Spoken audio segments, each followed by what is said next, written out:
Hello, this is the second and real lecture video for Ancient Medieval History for Friday, the 29th of October, a date that will live in frustration and annoyance.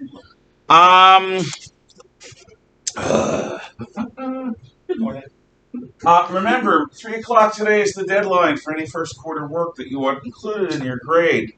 So get me things by 3 o'clock so that your grade will be improved, if you're into that sort of thing. Now, law is the subject that we began yesterday. It is not justice. Justice is the unattainable ideal that fairness will be achieved socially, and that justice is blind, a goddess blindfolded holding scales. Doesn't matter who you are, it matters what you do. But in reality, law aspires to justice, but it is not justice. What law is the line across which, if you step, you will be punished. That's society's no-go zone. So, what kinds of laws happen over time? Well, the most primitive form of law, also known as anarchy, is the law of force. Might makes right. I'm strong, you're weak, you do what I say or I hurt you. Now, there are always bullies in every group of people. Practically every group of people. Now, I think almost every group of people. You got some people more aggressive than others, some people who want to lead, other people who want to follow. And you usually have somebody who is not in control of their id. That's what Freud called where the monsters inside of us live. He called that the id. And so these idiots mess with the rest of us because they're serving some kind of inner demon or inner impulse.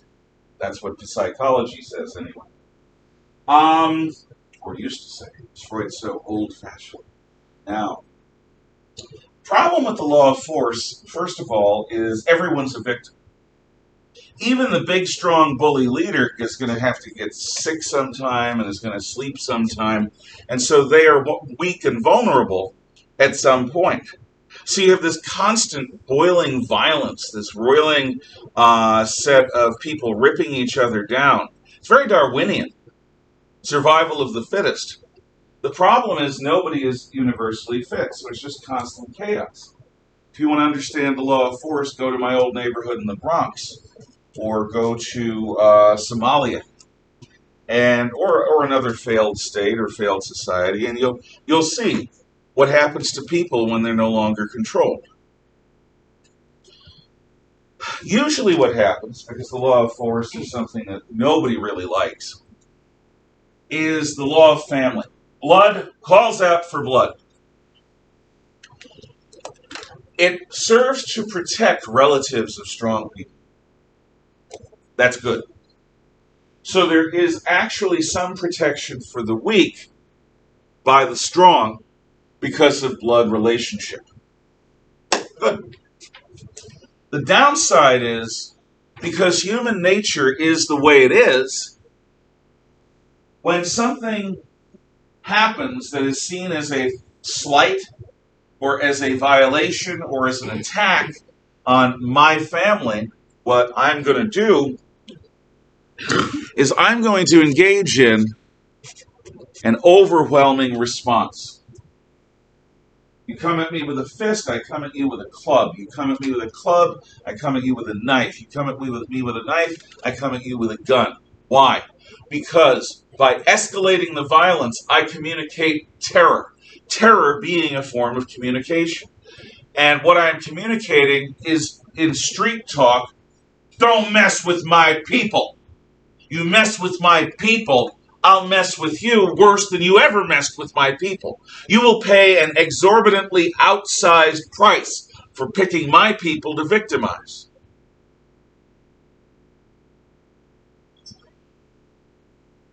It works. But it also leads to the kind of feuding that the Hatfields and McCoys had back in the post-Civil War Appalachian region, which ended up in a 30, 40-year period almost wiping both families completely out. So things organize more, and you have kings. The priests say the king should be in charge because the gods want him to be. The army says the king should be in charge because the king pays the army and leads the army. Between the priests and the army, most people are going to fall into line and start obeying the king. They don't want to be damned, and they don't want to be punished or killed by the soldiers, damned by the gods. One of the things the king usually reserves unto himself is justice. No more of this law of force stuff. I'm the toughest guy in the valley. My army will prove that. No more of this ongoing family feuding, law of family stuff. I am the source of justice. The gods say so. Come to me for fair justice. If you take justice into your own hands, my troops will take you into their own hands. So, the law of the king has the advantage of being reasonably proportional. The king has no need to communicate too much terror. The King Solomon wisdom of splitting the baby to see which potential mother cared for it most is an example of the best kind of wisdom you're going to get from a king. But the downside of the king's wisdom is obvious. If I have to prosecute, convict, and punish a powerful or wealthy person, their family might raise rebellion, might go to war. It's not easy to ignore politics, which is who you are rather than what you do. Politics are going to play a role when the king is judge.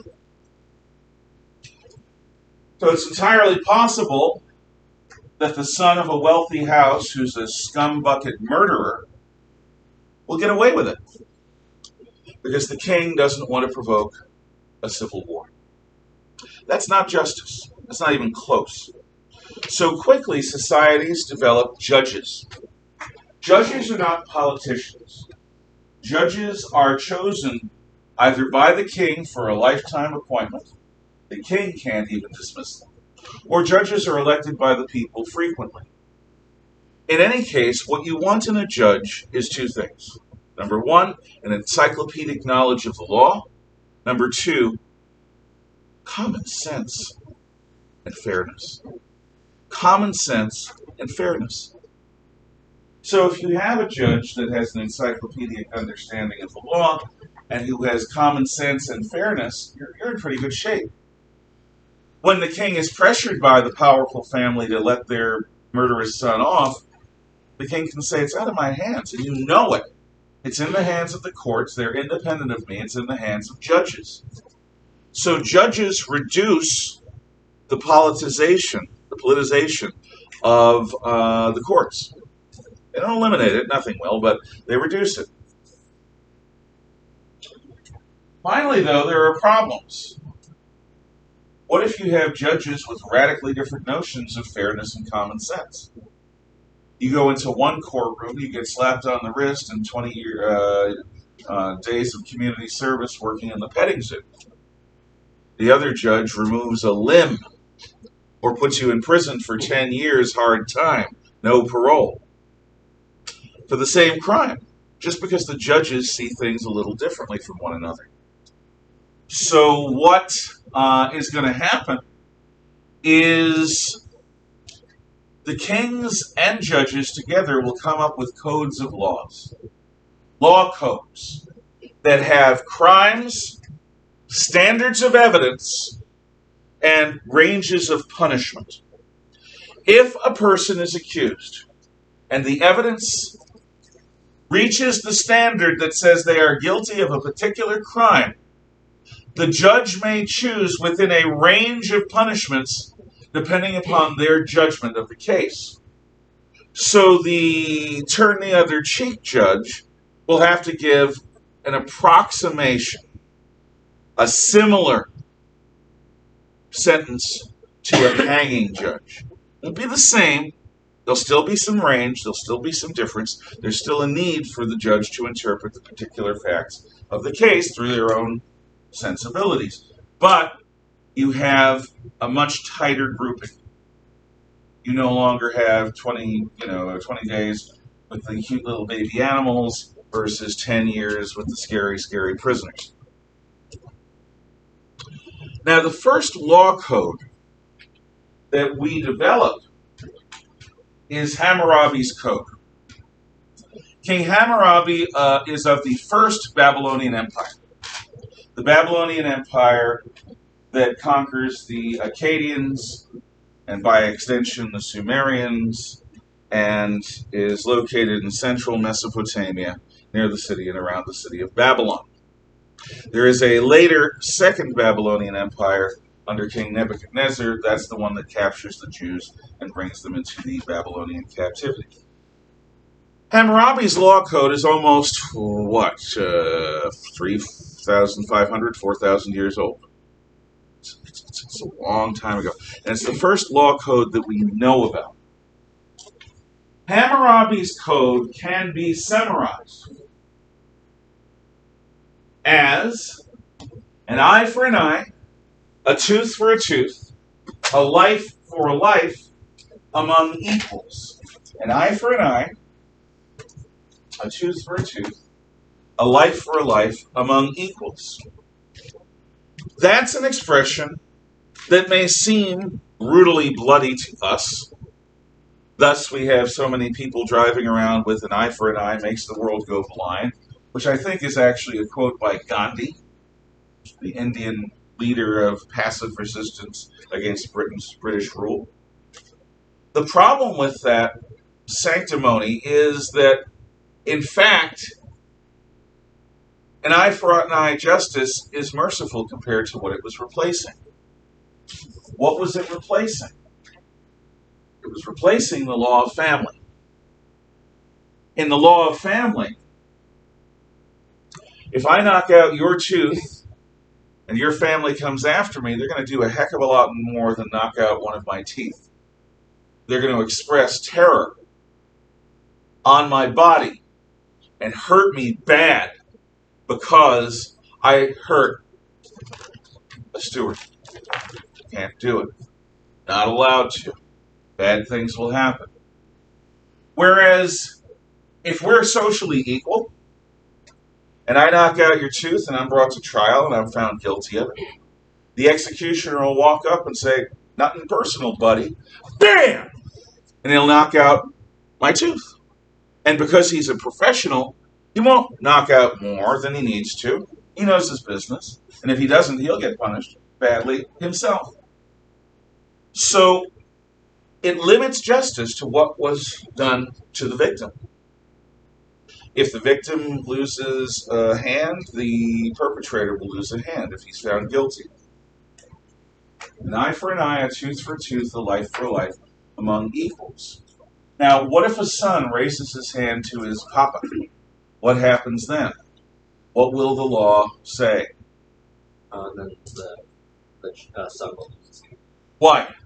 Because the son and father relationship bears the citizen king. Right. A boy growing up, smacking his old man around, is going to become a man who feels that it's his right and duty to raise rebellion against his king. The king won't have it, so the social order is reinforced. And not just in that case. What if I'm a lower class fellow and I hurt, punch, knock out the teeth of an upper class fellow? It's physical blow. What could happen to me? In either general terms or specific. You can die, like lose a hand. Right. I think it says 60 blows with an ox whip or something like that. And trust me, oxen are big. If you take 60 blows with an ox whip and you have a weak heart, you're going to die. Or you're going to wish you were dead for the next month or two as your back heals. It is a horrific punishment. So I hit someone, but I'm lower class, he's upper class. I could die, or I'm going to be mutilated in some way, shape, or form. However, if an upper class fellow punches me and I'm a lower class fellow, what happens to him? I heard whispers. Yes, sir. He just has to pay what? Yeah, he has to pay money. Third of a gold mina. That's like a third of a gold piece. That's money. Money's easy if you're rich. Money's not hard. Okay. Slave got, or former slave, free man, craftsman, blacksmith, carpenter, whatever. You got lippy with me. So, kabam pow. Okay, fine. I shouldn't have done it. Here, have some money. And that's it. Is that fair? Well, from our modern American egalitarian eyes, no, it's not. We like to think that everyone gets treated equally under the law. In fact, though, no. The law is there. I'll turn the AC off. Just need it to get a little cooler. The law is there not just to provide some semblance of justice. The law is there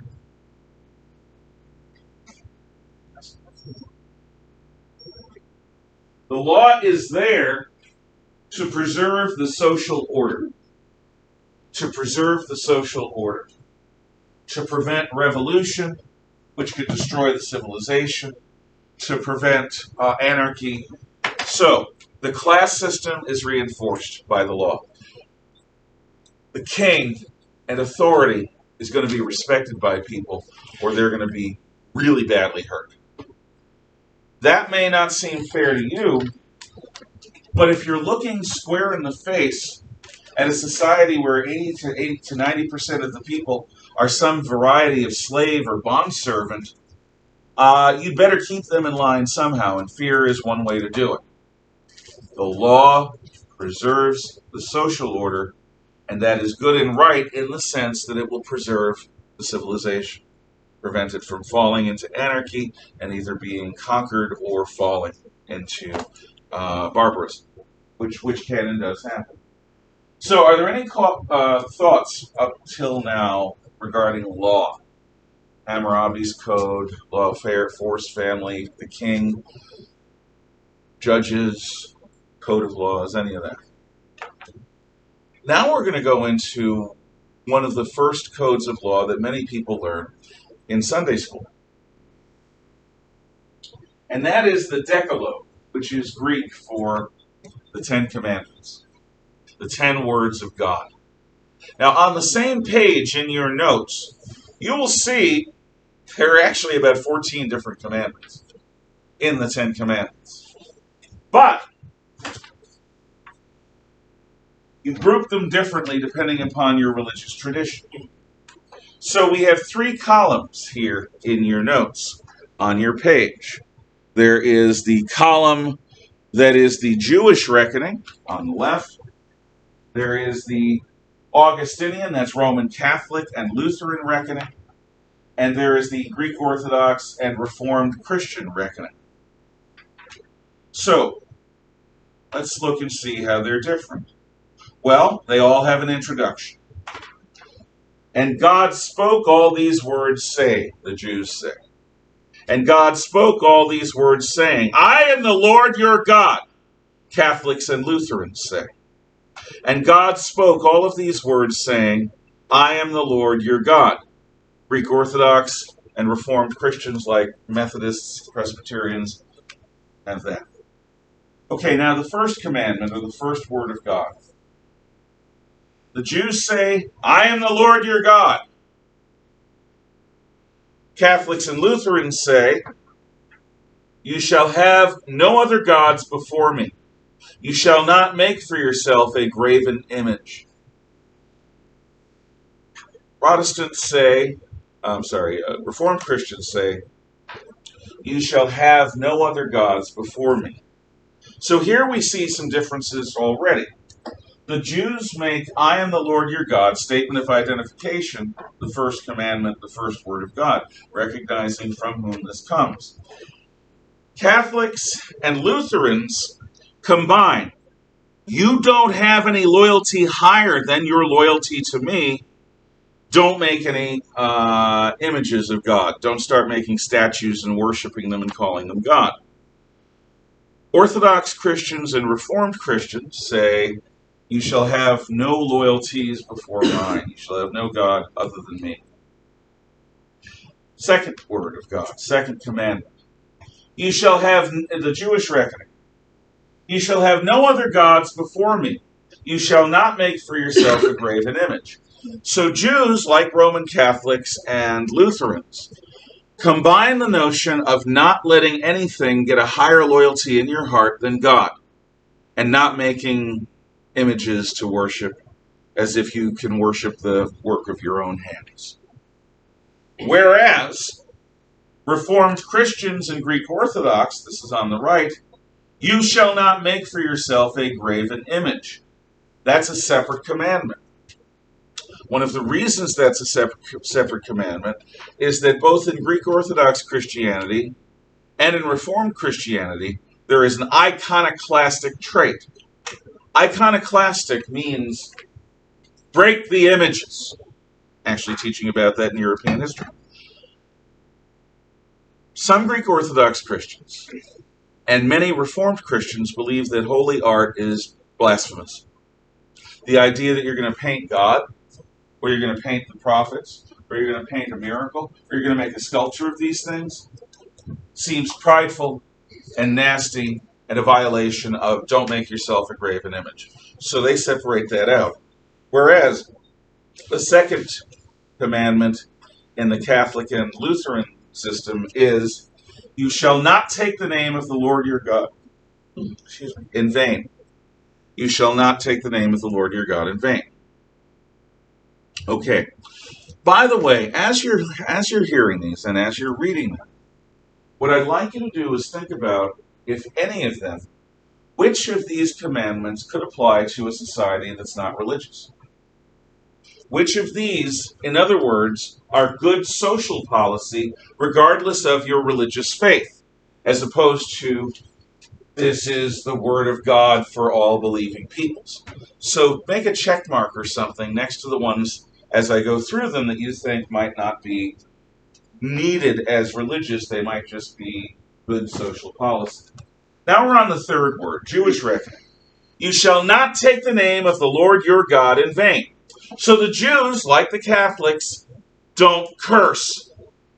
Don't use God's name as a curse. The Catholics are on one commandment ahead. Remember to keep the Sabbath day, to keep it holy. The Reformed and Orthodox Christians, you shall not take the name of the Lord your God in vain. So what we're seeing here right now is an offset. The Jews and the Orthodox and Reformed Christians are one commandment behind the Catholics and the Augustinians. Let's see how this continues. So the fourth word of God, the fourth commandment for Jews and for Orthodox and Reformed Christians, is remember the Sabbath day to keep it holy. Now, what does that mean? In seven-day creationism, in the story in the first chapter of Genesis, God is to have created the world in 6 days. We're created on the sixth day. And then on the seventh day, God rests. In honor of that, Jews practice the Sabbath. From sunset Friday until sunset Saturday. Every week, Orthodox, traditional Jews abstain from work, which includes all sorts of activity. They go to temple or synagogue on Friday evening and on Saturday, and they spend that entire 24-hour period in contemplative prayer, thinking about their sins, thinking about their life, thinking about what God wants from them in reasonable quiet. When Christianity comes along, the Sabbath is moved to Sunday. And it doesn't start at sunset Saturday and go to sunset Sunday. It starts at midnight Saturday night, Sunday morning to midnight Sunday night, Monday morning. Because Christ rises on Sunday.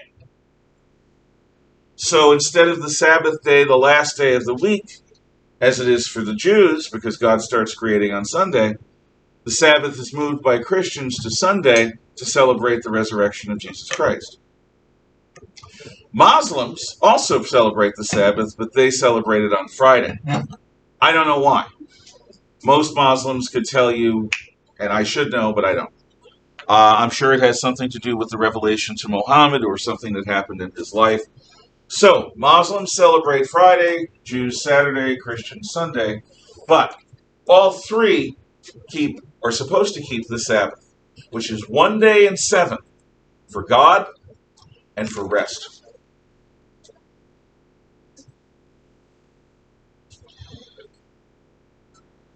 Now, the fourth word for the Roman Catholics and the Lutherans, and the fifth word for Jews and Orthodox Christians and Reformed Christians is honor your father and your mother. There's an old joke that when your dad's angry at you, he says, "Boy, I brought you into the world. I can take you out." Which is sort of a threat of violence. To do what your dad tells you, or kabam pow. Which is an old-fashioned thing for dads to do. I know it's not politically correct, but if the dad is in control of his temper, it can work. In any event, why should you honor your mom and dad? They fed you when you were an infant. They put up with you when you were making filth all over yourself. They cared for you when you were screaming in the middle of the night. They didn't kill you. They didn't leave you somewhere on a stoop or an alleyway. They kept you. They loved you. They love you. They raised you. They taught you right from wrong. They taught you how to be clean. They taught you how to be respectful. They taught you how to survive. They taught you all those lessons. They deserve your respect for all of that. They deserve to be honored for all of that. Mom and dad might be a little crazy, but you treat them with respect. Because who knows? After having kids of your own, you might look and feel and act the same way that they do. What makes no sense to you now might make sense to you 30 years from now, if you have teenagers. Could happen. Scary thought. Honor your father and your mother. Okay, fifth word for Catholics, and sixth word for Jews and Orthodox Christians and Reformed Christians. You shall not kill. That's a toughie. Pacifists, like the Quakers, which is a form of Christian, or pacifists, argue that that means no war, no death penalty. Humans don't kill other humans, not righteously. Today's Roman Catholic Church is against abortion and the death penalty. Why? Because they argue it's the same thing, the taking of human life. Don't do it. But does "thou shalt not kill" mean what it seems to say? Traditionally, neither Jews nor most Christians accept pacifism, because pacifism is a road to slavery and destruction. When you are being attacked by enemies, turning the other cheek can be disastrous. It can be a form of suicide. So what most Jews and Christians interpret this to mean is "thou shalt not murder." Murdering is different from killing. Killing is any time you take a human life.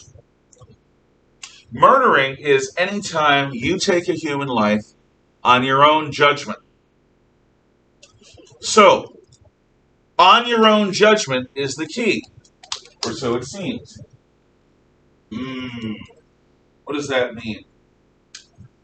Well, there are two forms of activity that Jews and most Christians follow that involve killing. That they don't think, traditional interpretation does not say, violates this commandment. Can you guess one of them?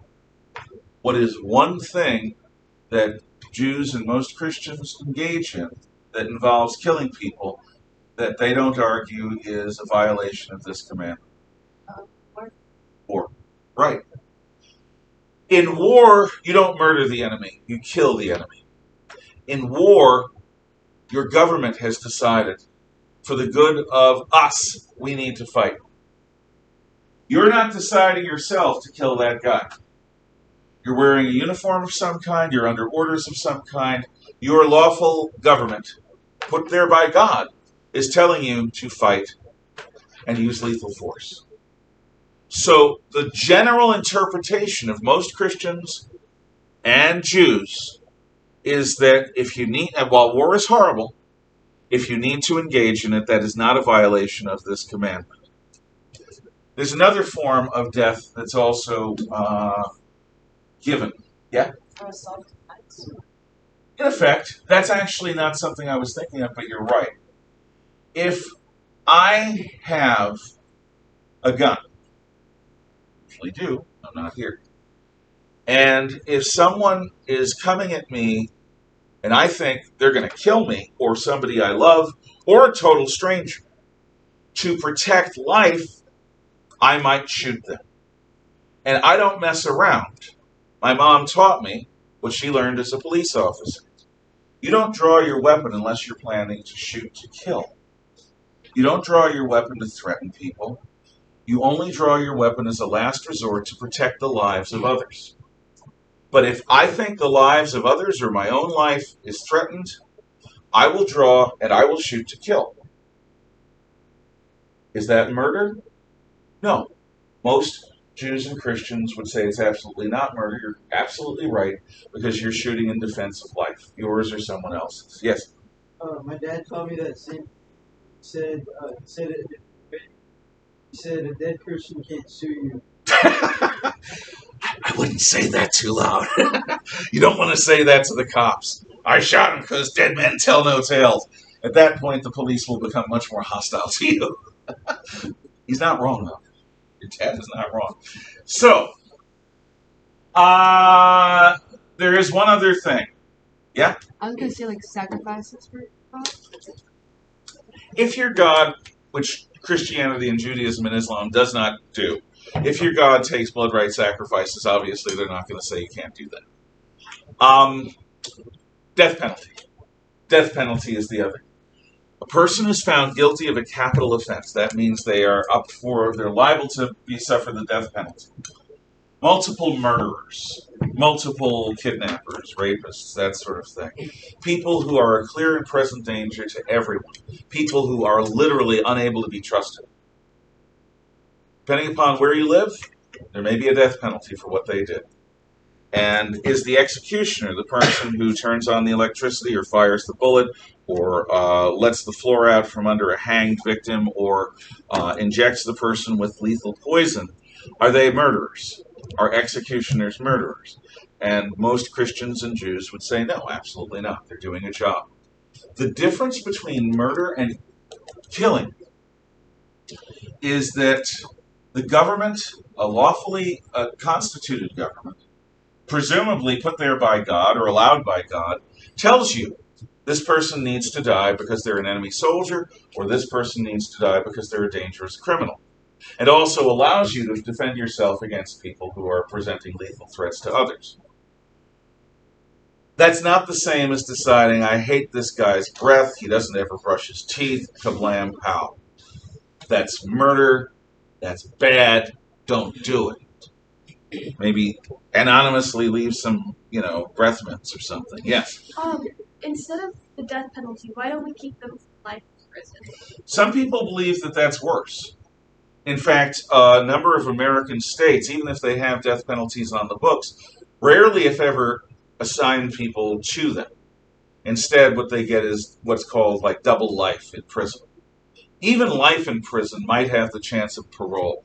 Parole is when you've been there for a period of time and they say, well, this is a changed man. You should let him out on parole, which is supervised out of prison life. There are people you never want to see on the streets ever again. And so opponents of the death penalty say life in prison would be worse. They're going to spend a life. They'll never have steak again. They'll never have a private shower again. They're going to live with these scary men or women in the case of women's prison. So some people say that life in prison is the right choice. For my part, again, I'm sort of a barbarian about these things. I personally have no problem with the death penalty, but I would prefer it to be executed not with lethal injection, which doesn't always work the first time and can be painful, or even the electric chair, which can also not work sometimes and be really inhumane. I would prefer a firing squad. You have a number of people, they each have a bullet, shoot to kill, boom, you're gone, that's it. You're not making the victim suffer. The French had the guillotine. They said, everyone needs to die like a nobleman. We've had the revolution. And noblemen didn't get hanged, they got chopped. So the French, until the 1960s, I think, used the guillotine, which is this giant suspended blade, and you put your head down and it's locked in place, and then they let it go, and it's gone. They called it humane. I think it's creepy. All of this is kind of creepy, though, as you're talking. What do you think, since you asked? I'm not a personal fan of the death penalty. Follow the 10 Commandments, and when I see you do not kill. Yep. It's, to me, the death penalty is different from war, because in war you're fighting to protect other people, where the death penalty, you can keep someone for life in prison without parole. That makes lots of sense. That is an honestly ethical position. I have to respect those people, especially. Look, I respect anyone's point of view, unless their point of view is, I need to stab you now with a bayonet. I don't respect it. But I can respect anyone's desire not to harm human beings. So that makes sense. I even more respect people who are both against abortion and the death penalty, because that is consistent. There is a consistency there. But the truth is, who cares what I think? It's thank you for expressing and asking. Okay, so thou shalt not kill. The next commandment, which for the Jews and for the Orthodox Christians is the seventh, and for Catholics is the sixth commandment, you shall not commit adultery. Adultery is messing around on your spouse. Adultery is nasty. It's bad. It is all too common today in our society. I don't know why. Think about the bounds of trust that you're breaking when you cheat on your husband or your wife. I'm not talking your girlfriend or your boyfriend. That's different. When you make a commitment to marry someone, for richer or for poorer, in sickness and in health, and then you see a beautiful chippy who is willing to go to bed with you and you do so, you're violating your commitment. Not being honorable. And so it is a commandment. Also, you know what it does? It really messes up children. Children look at their parents as paragons of virtue. When they get to be your age, the parents are revealed as human beings with all the flaws that people have. But children kind of need to look up to their parents. And if mom or dad is disgraced, that's bad for a kid. Also, if the mom is cheating, what if the kid doesn't belong to dad? What if the kid belongs to one of her lovers? That sort of illegitimacy, or even the hint of it, can mess up a kid, can mess them up mightily. The eighth commandment for Jews and Orthodox Christians and Reformed Christians, and the seventh commandment for Catholics, you shall not steal. Yep, property rights are ensured by the 10 Commandments. You know why? What I earn is mine. What you earn is yours. We respect each other's stuff. We don't take each other's stuff without permission. You can't have a civilization where people are allowed to steal other people's stuff. First of all, it is a slippery slope. If you can break into somebody's home and steal their stuff, why not beat them up? Why not rape them? Why not kill them? If your morality is being decayed in such a way that you think it's fine to take somebody else's stuff that's not yours, you're on your way to doing more grievous harm to people. Property is the reward that we get for being hardworking. To let somebody take that against our will is unrighteous. And to take somebody else's property against their will is an act of aggression. Shall not steal. Ninth word. You shall not bear false witness against your neighbor. That is for the ninth commandment for Jews and Orthodox and Reformed Christians. It is the eighth commandment for Catholics. In other words, don't lie. When you lie, you murder part of the world.